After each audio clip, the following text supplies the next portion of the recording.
It's an interesting time for business. Tariff and trade policies are dynamic, supply chains are squeezed, and cash flow, it's tighter than ever. If your business can't adapt in real time, you are in a little bit of hurt. So how do you get full visibility and adapt in real time? Over 42,000 businesses trust NetSuite by Oracle, your AI-powered business management suite. It brings accounting, financial management, inventory, and HR all under one roof. NetSuite is the #1 cloud ERP for a reason.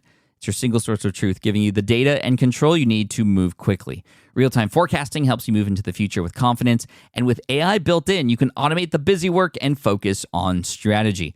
NetSuite helps you see what's stuck, what it's costing you, and how to pivot fast. If I were running a business with a lot of moving parts, I'd use NetSuite for full control over everything. Tame the chaos with NetSuite. If your revenues are at least in the 7 figures, download the free ebook, Navigating Global Trade, 3 Insights for Leaders at netsuite.com/SPI. That's netsuite.com/SPI. The perfect product launch. It's the goal for every brand marketer. High heat, fast sellout, and fans posting recipes like trophies. What do Sydney Sweeney's soap drop, Taylor Swift's tickets, and your next launch have in common? Well, they're not bought, they're bragged about. Fanfare turns your drop into a moment. Fanfare cues real fans, blocks bots, and builds launch experiences worth screenshotting. Want hype without the heartbreak? Get Fanfare's 5-step hype drop playbook with our proven success formula and make your next launch unforgettable at fanfare.io/playbook. Again, fanfare.io/playbook. About 5 years ago, I started a brand new YouTube channel from scratch in a topic that I knew nothing about. This was Pokemon. And today we are at 1.76 million subscribers. Exactly 368 days ago, I started a separate YouTube channel, primarily to do shorts as an experiment. It was a 60-day experiment. Many of you who've been listening to the show know about this because I've been keeping you updated, but I haven't given you an update in a while. That channel has now 1.9 million subscribers, and in the last 48 hours has seen 24.2 million views. Now, that being said, one video has gone viral, and it was my 1-year anniversary video for this daily pack opening channel, opening a pack of Pokemon cards. But initially, when it started, it was completely separate. I did not link to it or even show my face. So it was something that has even surpassed the other channel. And of course, my Pat Flynn, aka the entrepreneurial YouTube channel, is about to cross 500,000 subscribers. And so I know a few things about YouTube. Not only that, there are several top creators, not just utilizing YouTube as well to grow their business, build their following, convert a lot of people, and get in front of the masses, but they're also using it to convert into business as well. So in this episode, if you aren't paying attention to YouTube, you should be. And you should be paying attention to what I'm about to say, because I'm going to share with you a number of things, including 3 algorithm triggers that most people have never heard of, why 2025 is quite different for YouTube creators, and also some strategies that will go way beyond just making sure you nail your YouTube title and thumbnail, which is still important. That sort of click and stick strategy is key, but it's sort of morphed. And we teach YouTube, in fact, in our course, YouTube from Scratch, inside of our SPI community. And the title thumbnail component is very, very huge for the click part. People need to click your video in order to watch it, but also the retention, how to hold people. But there's more than that, and we're going to talk about that today. So let's just dive right in. Here are the algorithms, hidden switches that have recently happened. Here are 3 algorithm triggers. This is new insight coming in from a number of different creators who have shared this, and I've experienced this as well. So we all know about watch time. Having people stick around after they click and watch your video is important. If they click to watch a video and then leave, it kind of signals to YouTube that, okay, the video doesn't fulfill the promise of the title, so let's not share it out to anybody else. So retaining and holding people throughout the video is important. However, it's not just watch time anymore. That's important. It's about creating return viewers. YouTube tracks users who come back and report that content as valued. And of course, the engagement within it does play a role, the likability or the liking of that video, and also the engagement within it, the comments. So it's not just liking the video, it's how much people are reacting to it one way or another. Sharing it is important as well, but that return viewer is key, which leads us to some strategies related to this, because still, as much as I beat this drum about making sure that you start your videos not welcoming people back, people are still doing this. And they're not just doing it by saying, oh, welcome back to the channel, they're saying things like, oh, if you followed me before, you'll know about this. And this is in the beginning parts of the video, right? Including that more toward the middle for fans and for people to understand that there's a culture, there's a brand, there's sort of a common language here is great. But when you start with that, you leave people out. And people will leave as a result of that. One thing you could do is go into your audience tab. This is something that is a huge benefit of YouTube, is the number of analytics that you get access to. Use the audience tab to identify the videos that are creating the most return viewers. I'm not going to show you how to do that here. Obviously, if you're listening to this, that's impossible. But go to the audience tab. You can go into your advanced analytics and see which videos are bringing the most people back. This also is why you see a lot of YouTubers like Ryan Trahan absolutely exploding right now. He is very much almost done with his 50 States in 50 Days series. This is why series are working really well, and I'm experiencing this myself with my Pokemon channels, both on the long form channel and the short form channel, creating videos that are a part of a much larger story.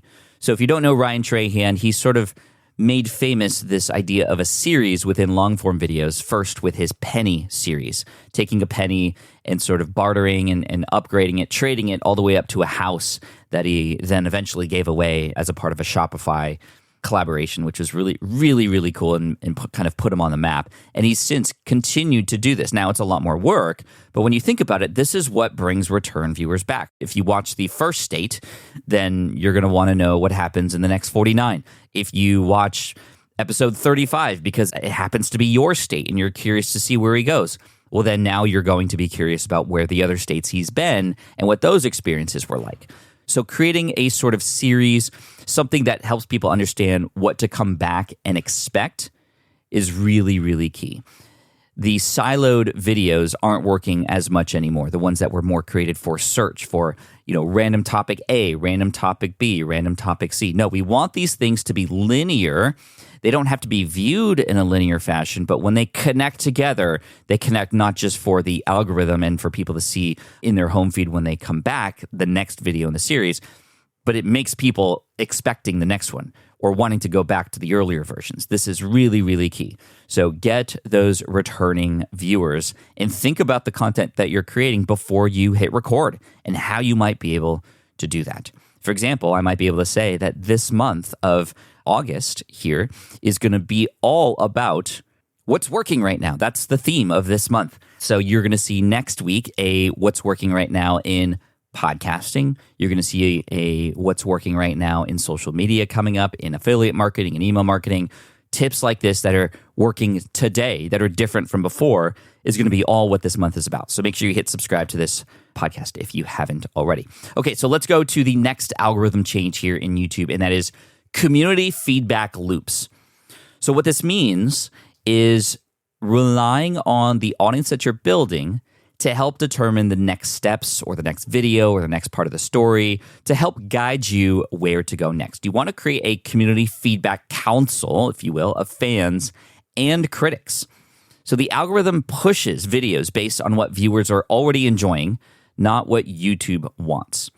So this might mean having a lot more interaction in your community on YouTube. You have a community tab, and most people are not using it to its fullest capability to be able to poll people, to ask questions, to talk about the latest video together. Live streaming is another important component of building community and seeing that community feedback. I go live every single Monday on Deep Pocket Monster, my Pokemon YouTube channel for longs, and the community interaction is off the hook. It also brings new people in more than it did once before, and it also triggers algorithms to then share videos in my archive to those who are coming to the live stream. And this was humble beginnings back in 2021. I started going live, and back then we were seeing hundreds of viewers per live. The latest live stream we saw, I think, concurrently at one point, 8,000 people. Yes, 8,000 people from all around the world watching a grown man open a pack of cards that has cartoons on them.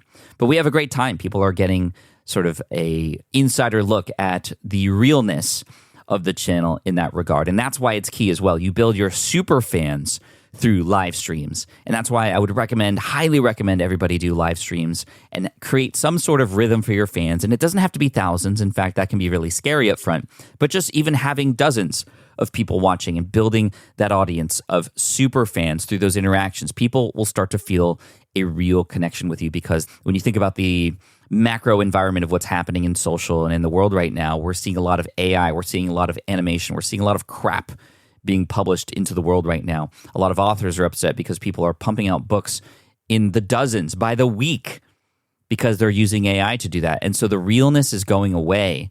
And that's where the realness can come back by you going live. And it's not just on YouTube as well. I'd recommend going live on other platforms too, but creating a rhythm behind that, going live every Monday at 4:30 p.m. Pacific, which is what the audience knows. They've built this into their weekly routine. It's something that they look forward to every single week.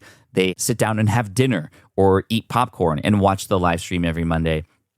There's also other important things like what to look forward to in those live streams. They could be either Q&As, they could be more structured. And then the last thing I'll say about that is making sure that you update your thumbnail after the live stream is over. That's something that we've been doing. So whatever ridiculous card that I end up pulling, we turn that into a thumbnail.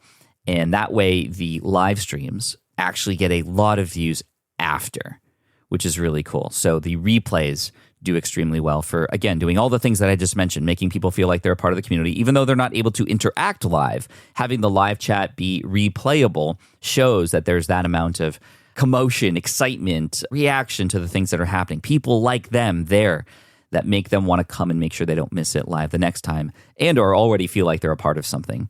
That and also just the algorithm that then feeds them new videos immediately after. It just puts it into your library. We used to unlist our live streams because we felt it wasn't of value, but no, they're absolutely listed after and with a new title and thumbnail too.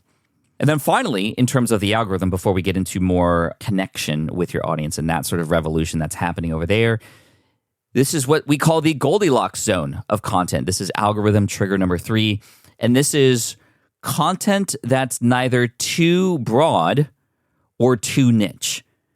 This is something that I've mentioned before because earlier in the year, I shared some and passed forward some information that I learned at Social Media Marketing World about what's trending, not just on YouTube, but everywhere.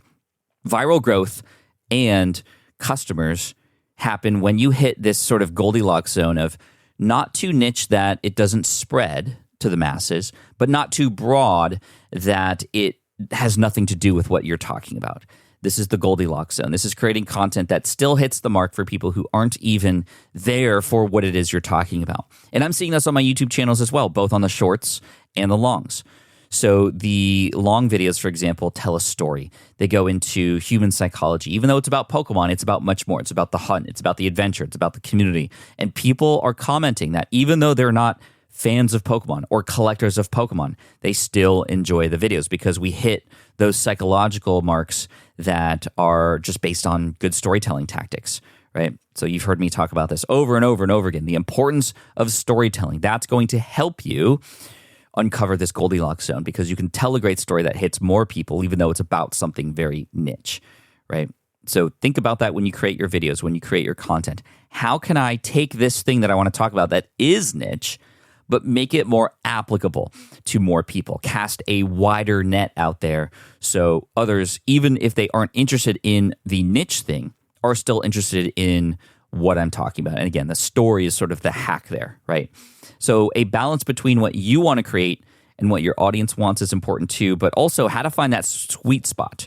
And you can use some tools to do this. YouTube has some great search and suggestion tools for what you can create information about or create content and stories about. So definitely go into those research tabs inside of your YouTube channel. But again, the main thing to think about here is hitting the mark that is not too broad, but also not too niche. Yes, the riches are the niches, but when it comes to YouTube growth, the algorithm, again, that's what we're talking about here. Viral growth happens when you can reach the masses. And content that is too niche does not do that.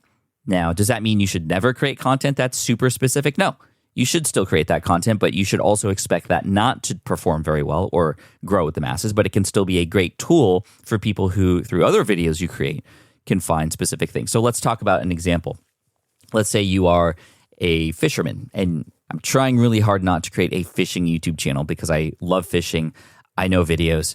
I could do very well doing that, but I want to enjoy it and not turn it into work. I want to keep it a hobby. But if I were to start a fishing YouTube channel, for example, I would create titles and thumbnails that would appeal to the masses, and I would create stories and tell stories. For example, maybe do challenges where I try to catch one of every species in a lake within a day, right? Creating something that, whether you're into fishing or not, there's still some sort of challenge element within that. And then I tell the story and the ups and downs within that and how much time is left, etc. However, that's one bucket, that sort of fishing challenge bucket. There might be another one where I take regular things that everybody wouldn't think would be used for bait and see if I could catch a fish with them. I saw somebody the other day on a shorts channel, for example, that inspired this. I follow a lot of fishing channels, who took a blade of grass, just right in the grass, right next to this pond, and caught a fish using the blade of grass as bait. And it made me think, okay, what other common items could I use, or things that are just around the lake that I could use that aren't alive that I could use, or maybe they are alive. I could dig into the ground and find some worms or some bugs or something, but that would make for a really cool video. Maybe it just kind of showcases this randomness that people who are interested in fishing or not would still be curious about. Can you catch a fish with dog poop? I don't know. That's kind of extreme, but you see where my head is at? And then the other part about this is the other buckets that are more specific, that wouldn't appeal to the masses. How to use a spinnerbait, how to fish with a jig fish. These are all things that are interesting to me that I would want to create videos about, but aren't going to appeal to the masses, but may appeal to those who do find me from the other videos who want to dig in a little bit deeper and go a little bit more specific. If you have software, for example, in your niche that you want to share information about, there's likely videos that could appeal to the masses related to that, and videos that would appeal to those who want to go deeper with that wouldn't at all ever go viral. So case in point, I created a video at one point a few years back about Descript. Descript is a really cool video and audio editor tool. It uses AI to help make that a lot faster and a lot more streamlined. And I created a video that did decently well, but it was about Descript, and it was about editing and cutting the editing time. So very specific to a specific group of people. But then I created a video, again, highlighting a particular tool within Descript, but it was formatted for the masses. It said, this AI tool copies my voice exactly. Now, whether you're interested in Descript or not, it doesn't matter. You're curious about that. And the thumbnail was me sort of acting surprised, and it did very well. It saw 1.1 million views within 10 months. And that also enabled me to build a relationship with Descript and become an affiliate for them and do very well and earn lots of money as a result of the exposure that they got from the masses video. But the ones that actually perform very well with the affiliate marketing are the specific videos that the masses video drove people to then see and then get fed the other ones. So you see how this is working? You don't have to stick with just one. As long as when you're creating a video, you're like, okay, this is a video that's for specifically people who are in this niche already. I realize that. I'm going to talk to them like that. Not all of your videos have to be connected, but the ones that, I mean, again, you could see there's different algorithm strategies here. In one bucket, for example, you could have the series that speaks to the masses. In another bucket are the specifics that speak to these people who are in there for that niche. And it's okay that all those videos don't relate. But having some videos relate is key. Having some videos that are more specific, if you want that, is great. And that's that. With running your own business, legal questions always come with the territory. Like, can I use this contract or agreement? What do I do if a client doesn't pay? Am I even structured the right way for taxes? Instead of Googling your way through legal landmines, imagine having a law firm ready to address your business's legal needs without the sticker shock. That's what you get with Legal Shield's small business plans. Legal Shield helps entrepreneurs access real legal help on contract reviews, collection letters, business formation guidance, and even help navigating IRS audits. Members can schedule consultations, upload documents through the app, and get support from a provider law firm that knows small business laws in your state. Plus, consultations on taxes or trademarks help you stay ahead of potential problems. And if a client is late on a payment, Legal Shield steps in with professional collection letters so you can protect your hard-earned revenue, all for a fraction of the price of hiring a lawyer on your own. Go to LegalShield.com/SPI or call 833-570-9980 to learn more and get big business legal support without a big business budget. That's LegalShield.com/SPI. Hiring shouldn't be a hassle or a drain on your budget. Upwork is your one-stop shop to find, hire, and pay top freelance talent, saving you time and keeping costs in check all in one place. Companies at every stage turn to Upwork to get things done and find more flexibility in the way that they staff key projects and initiatives by assessing a global marketplace filled with top talent in IT, web development, AI, design, administration support, marketing, and more. And I've personally used them myself and can vouch for them. Posting a job on Upwork is easy. With no cost to join, you can register, browse freelancer profiles, get help drafting a job post, or even book a consultation. From there, you connect with freelancers that get you and can easily hire them to take your business to the next level. Upwork makes the entire process easier, simpler, and more affordable with industry-low fees. Post a job today and hire tomorrow with Upwork. Visit Upwork.com right now and post your job for free. That is Upwork.com to post your job for free and connect with top talent ready to help your business grow. That's UPWORK.com, Upwork.com. Go there now. All right, I hope you're getting some value in here. As you can see in this What's Working on Blank month, we're going to get specific like this for each of these things that we're going to talk about. So make sure you hit subscribe if you haven't already. Okay, next, let's talk about connection. The connection strategy revolution. A number of creators are talking about this, and I'm not going to talk about it too much because some of the tips based on the algorithm do cover a lot of this already. For example, not treating your videos independently like islands. You want to connect these things, create a chain, right? So let's just dive into this a little bit more. This is going to be a playlist strategy. So the playlist, putting videos that are in the same, not just ballpark, but literally in the same series. One leads to the next, should absolutely be in a playlist, right? You want to have some similar titling within each of those so that not just people recognize that. For example, in my shorts channel, it's should I open it or should I keep it sealed episode 366? Should I open it or should I keep it sealed episode 367? That's great for people to find that, and it helps with those keywords that, yes, still get some viewers through keywords and search, but it helps the algorithm know that these things should absolutely connect. And having numbers in there and perhaps some symbols or whatever work really, really well. The next thing to do with the playlist is if you ever share it, if you ever share that playlist, copy the playlist URL and just try this. So copy the playlist code, add the and symbol, the ampersand symbol, and paste that after any YouTube URL that you have. So when you share an individual video, what this does is it allows you to share that video now within the playlist. So this forces people to, when they are watching this, and if hopefully, again, you do a great job of holding people all the way through, it will automatically play the next video in the series because they're in that now playlist player within YouTube. This is a hack that I've seen a lot of people do. I need to do a better job of this, but I don't necessarily share the individual videos as much as I do.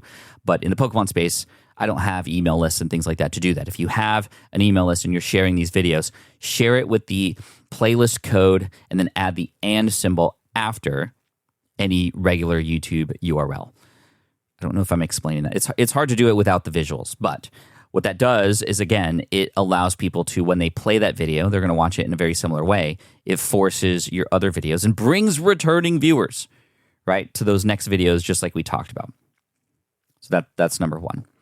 And then cross-pollinating videos naturally in your content. This is something that we do a good job at, and it's much, much easier when you, again, have a series that you're doing that spans across several videos because you can reference those older videos. You can show little clips from those older ones in the new ones, and then in an info card or in the end screen, and of course, definitely in the description, you can link back to them.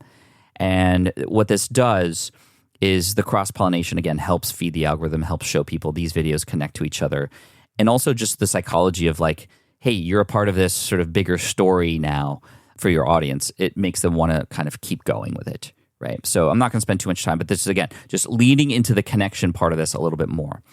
So let's talk about some more advanced optimization strategies here for your YouTube videos too. This is something that is working really well, and it's adding a year inside of your title. I think it was Vanessa Lau, or it could have been Dan the Creator.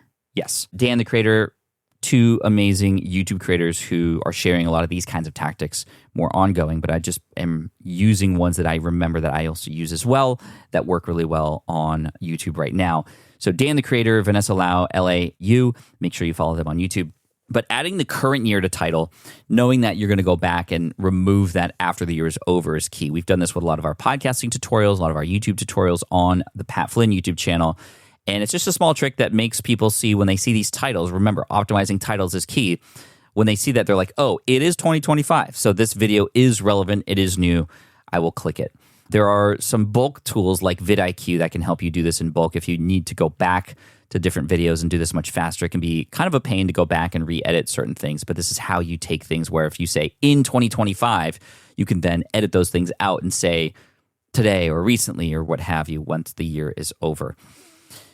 There's also the idea of using analytics to identify opportunity videos. These are sort of salvageable videos, if you want to call it that. High watch time, low click-through rate. So look for videos that have a high watch time and low click-through rate. You're going to find other videos that have a high click-through rate and low watch time. That's not good either. That means that those are hard to salvage because you can't go back and add retention strategies inside of those videos. That's just lessons for newer videos. But going back again into your analytics, identifying opportunity videos that have a high watch time and low click-through rate. That essentially means people aren't clicking through. But when they do watch all the way through. So let's find a way to get them to click. That means you can change and update the title and or thumbnail. You can use split testing tools like the A/B testing tools for thumbnails inside of YouTube to try to salvage that. And don't make incremental changes in your thumbnails. This is such a pet peeve of mine where it's like, oh, I'm just going to change the color of the sky and see which one. Yes, certain creators who are at a much higher level are getting so much data that little tiny change can make a difference. But for smaller creators and especially newer creators on YouTube, you want to make two completely different thumbnails using best practices, of course, in each, but completely different. That's going to give you the best results to just quickly help you find out which one works better. And then you can microtest after that in different iterations. But that's really, really important, right? So the good news is we're going to hopefully see soon. There is chatter throughout the YouTube grapevine that we are also going to see title A/B testing within YouTube as well, which is huge. So we'll be able to test titles and thumbnails within YouTube, get data to know which works better, and then hone in those things over time. So that's a great strategy that's working too. And then finally, repurposing. We're not done yet. We got a few more things to talk about. But as far as like optimization strategies, repurposing old content. So re-uploading old videos strategically, not necessarily all the way through. I like the idea of reusing older content, not just like moments from older videos that make sense for a series like I just talked about earlier, but rather like a majority of the older videos, but not just re-uploading them raw, right? Updating them a little bit, maybe even adding commentary on top of it. A great strategy that I've seen a lot of creators do is take their older videos that are outdated and actually react to their older videos and do a video similar to this podcast episode. Here are the things that don't work anymore. Here are the things that are still working. Almost you going, hey, creator, or hey, viewer, this is a video that I published once before. It needs updated, but some of it still works. So let me help guide you through it so you can stay up to date. That can work too. You can even take parts of videos and the ones that are still relevant across several videos and then create a newer video that is sort of a compilation as well.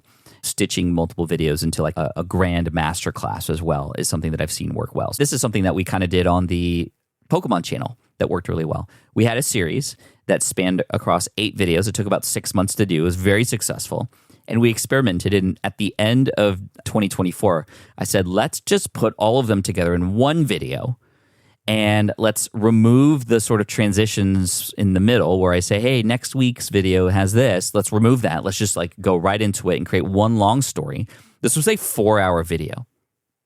I was actually so worried that it was going to do something bad to the channel because it was 98% literally the same amount of content or the same exact content that was already published in multiple videos prior to that. And what was really cool was it saw millions of views. I think it has over 4 million views. It's accounted for over, I think, $25,000 to $30,000 in additional revenue just from using the same exact videos, but in a much longer video. So if you can create a masterclass, and yes, you can come in between each one if you wanted to create some sort of glue between them, adding some sort of additional bonus ending or something new that people have to get to the end for is great. We did that in that video, which is what held people through. Really, really good, really, really smart, and you're not creating anything new. you're using older stuff. Again, I'm not just talking the talk here and using these strategies just to point forward to you. We're actually doing this ourselves and seeing really, really well. Okay, so here are a few things to stop doing before we finish up. Yes, this podcast episode was about what to do and what is working, but we need to stop the things that are not working, right? The stop and start exercise. So we talked about what to start doing. Now we're going to talk about what to stop doing. Stop asking for likes and subscribes without context. Do not do that in the beginning of your videos. It's like asking people for something before you even earned it, right? My strategy is make the video so good and put it in a series that people will want to make sure they don't miss. That earns the subscription there. Asking for a like is fine. Don't do that until you've earned it. Stop telling friends and family about your channel. This is where sharing your channel with already existing audiences, like many people will start a new channel and say, hey, let's kickstart this. Here's my new channel. Go and subscribe. It's like, well, you're confusing the algorithm because people will come to subscribe because you told them to. But then when you come out with new videos, those people, well, they didn't go to your channel because they watched your video and they loved it. They went there because you told them to, and they're going to be less likely to watch your videos than a person who has literally fed that video on their homepage because YouTube knows them and their viewing habits and their history. This is why the Shorts channel did very well despite not linking to it from an already existing successful channel. It's because the algorithm did the work to find the right people. And it's true. Even though I had a channel already about Pokemon, not a lot of those people probably would have been favorable to the Shorts channel because it is a different style video. It actually targets a different audience, even though it's about something similar, right? And then the last thing, and this is something that I've had to learn over time, is stop giving your audience what people call whiplash content. What that means is in one video, you are over here. And then in another video, you talk about something completely different over there. And then you go, boom, back and forth, back and forth. You're giving people whiplash, and they're just not able to understand why they need to subscribe. What's in it for them? You're mixing messages. Get honed in. Plan ahead is really the key here. Look at your content calendar and think about the next 5 to 10 videos that you're going to do across the next few months. See how they might connect together. And if they don't, well, then you're going to whiplash them. You're creating these little islands that have nothing to do with each other versus here's this connector point between them all that would garner a subscription, but also excitement for the next video. And of course, triggering those algorithms that are really important. So yeah, that's what's working on YouTube right now. And go ahead and implement those things. I'm doing these things. If you want to check out this stuff in action, you can find Deep Pocket Monster if you want on YouTube and see it in action and see how these stories are told because they are working and working very, very well. So make sure you subscribe because next week we're going to talk about what's working in the world of podcasting very, very well. And you're not going to want to miss that too. And that does connect to video a little bit, especially if you're doing video podcasts too. We'll talk about that as well. But thank you so much. I appreciate you. And here's to you and your success on YouTube and all the other platforms you're on as well. Good luck. More people dream about building their own business and being their own boss rather than retiring early. But a majority of them never even take the first steps to register the business. Why? Because starting a business can feel overwhelming. With legal forms, paperwork, finances, it's a lot. And that's where Taylor Brands comes in. Taylor is a complete business builder designed to make launching your business simple and stress-free. You can register your LLC in just minutes, keeping your personal and business assets separate from day one. And from there, you can get access to everything you need to get off the ground, from legal documents, licenses and permits, invoicing and bookkeeping tools, and even a 100-day business coaching program to help you hit the ground running. You'll also get a free personalized business plan, branding tools, and so much more. And of course, our listeners get an exclusive 35% discount to get started. Just head to TaylorBrands.com/SPI. That's TaylorBrands.com/SPI. Stop dreaming, start building with Taylor Brands. I get it. You want to grow your business, but selling at scale feels overwhelming. You're drowning in complicated funnels, creating different lead magnets, or constantly posting on social media. And that gets exhausting fast, especially when you're trying to sell to hundreds or thousands of people. But what if you could sell at scale with a simple, powerful quiz? A score app quiz or assessment asks your audience key questions and gives them instant personalized results based on their answers.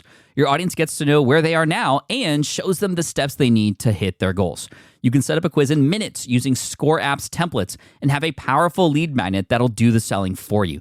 The best part is your audience actually wants to take this quiz, and you build huge amounts of trust before you even make a single offer. No hard sales, No chasing leads, just value at scale. Get 50% off the first 3 months using the discount code SPI. Just head to scoreapp.com/SPI. Again, that's scoreapp.com/SPI.